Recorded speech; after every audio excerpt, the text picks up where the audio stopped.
better. There's got to be that urgency at this point. I think that is what you face in playoff situations.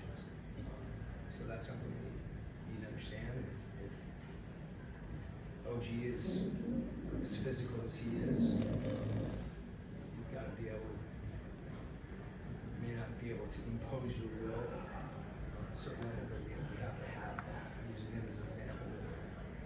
Whoever was getting into his, their aggressiveness in pick and roll, their aggressiveness in the glass, their aggressiveness defensively. And you have to understand that's, certain teams are going to do that more than others.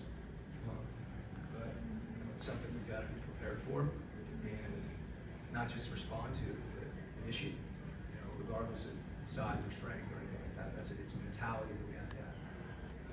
Coach, you mentioned this briefly, but just despite that rough start, you guys are still down 7, heading into the second quarter. Yeah. It seems like they're making everything in that second quarter. You guys are not really hitting shots. How much of it is that Knicks defense that's kind of disturbing you guys, especially from the perimeter? Yeah, I think there are some things, again, I think that's the physicality of their defense. That's how they're built right now.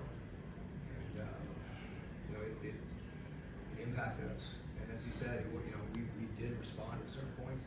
That response has to be more consistent across the board. As I said, yes, as far as at this point in the year, you want to have that kind of ingrained and habitual. But you see something like that, we got to recognize it, we got to change it, and that impacts your execution as well. Coach, with you downsized because of injuries and that sort of thing, what's the thought process with using Mo? Because I think he played like 5 minutes in the first 3 quarters. Yeah, well, he started the game, and there's a couple ways you can go about that. You can chase matchups and try to stay big. That's hard for us to do because at some point we're going to play someone else. Because we have Mo and Domino. So we're not going to stay big throughout the course of the game unless we're playing all those 3 guys in a 3-man rotation. And then when we got down, part of when we've been good is when we made shots and hit threes. And you'll find yourself where we're at halftime. We're down where we are. There's no easy answer for those questions.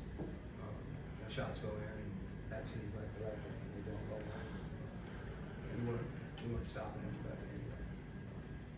So, but again, those are decisions that present themselves in every game.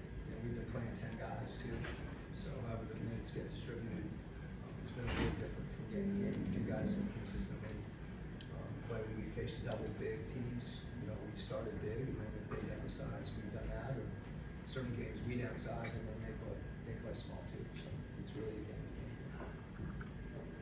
Yeah, Quinn, when you don't have a practice or a shoot around before you go tomorrow, how do you address the things from tonight to make sure you don't see them in tomorrow? You prepare. I think we're even in a short period of time, still have an opportunity to walk through. Yeah, I think as much as anything, there's always some tactical things that, we got blitz and pick and roll. I don't think we handle that as well as we can or we have.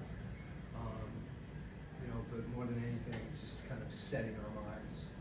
And I don't think we need to shoot around and do that. That's just something we got to decide to do and focus on. Thanks, Coach.